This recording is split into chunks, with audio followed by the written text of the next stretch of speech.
Hey everybody, welcome back to another video. This is one that I've been wanting to do for actually a pretty long time. Literally, because I did this thing in last August, and it's been almost a year now since it's been finished. But this is a custom minifigure. I think it's one of the best ones that I've ever done, which is not saying much. But it was before I had any sort of like clay or whatever, and I really just wanted to make a Mandalorian. Because I made one in the past, it wasn't that good, and I figured I'd take a spin at it again. And luckily I chose a good color scheme this time, unlike some other creations that I've made. And, you know, I gave a whack at it, and it's pretty, I feel like it turned out pretty well. What I ended up doing is just using a classic Death Trooper for, not Death Trooper, what are the things? Death Watch Trooper for the torso. For the legs, I used the Alien Conquest legs, I think that's what they were. Hair, some Anakin hair.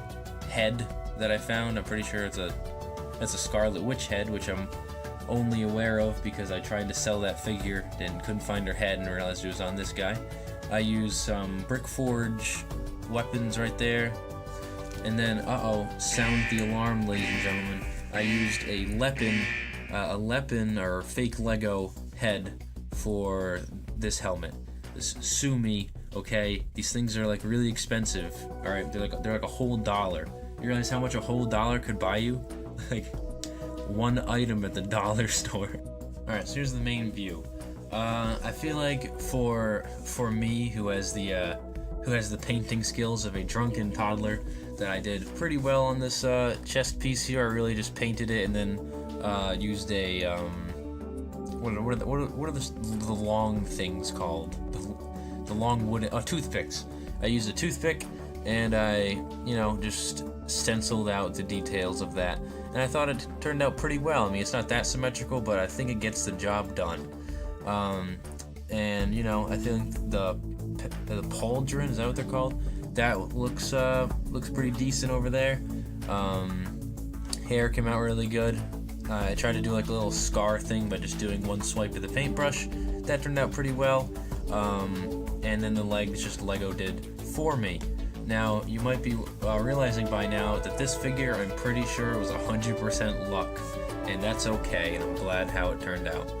On this side, we got side armor right here, where this is the clay that I had that didn't dry on contact. You had to mold it and then put it in the oven, which is a problem because when you mold things and then you try to touch them to put them in the oven, it becomes all disfigured. No matter if you use like a toothpick or anything small, it still leaves imprints.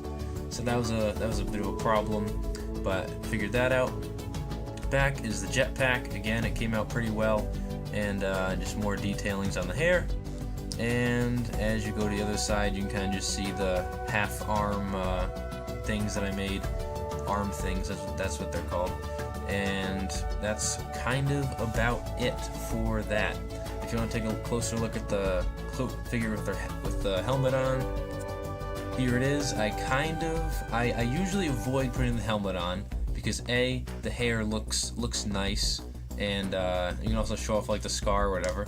And B, it looks really goofy when you have two things on the headpiece, and then you put a helmet on there.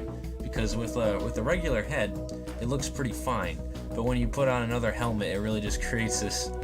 I mean, you can't call it realistic. Like, you can't say that a Lego looks unrealistic because it's a Lego minifigure, but it looks unrealistic even for Lego. So I tried to refrain from putting the helmet on and instead just go for hair, because that's what humans do. So yeah, that's. And now for the blasters. I think these also turned out pretty well, surprisingly. It was kind of hard to make them symmetrical. I just eyeballed it, but I think it turned out pretty nice. I'll give you a side-by-side view on each. So there, and it just swings around to the other side with that blue painting, and I thought it turned out pretty darn well. So this is kind of just the conclusion of my custom Lego Star Wars Mandalorian.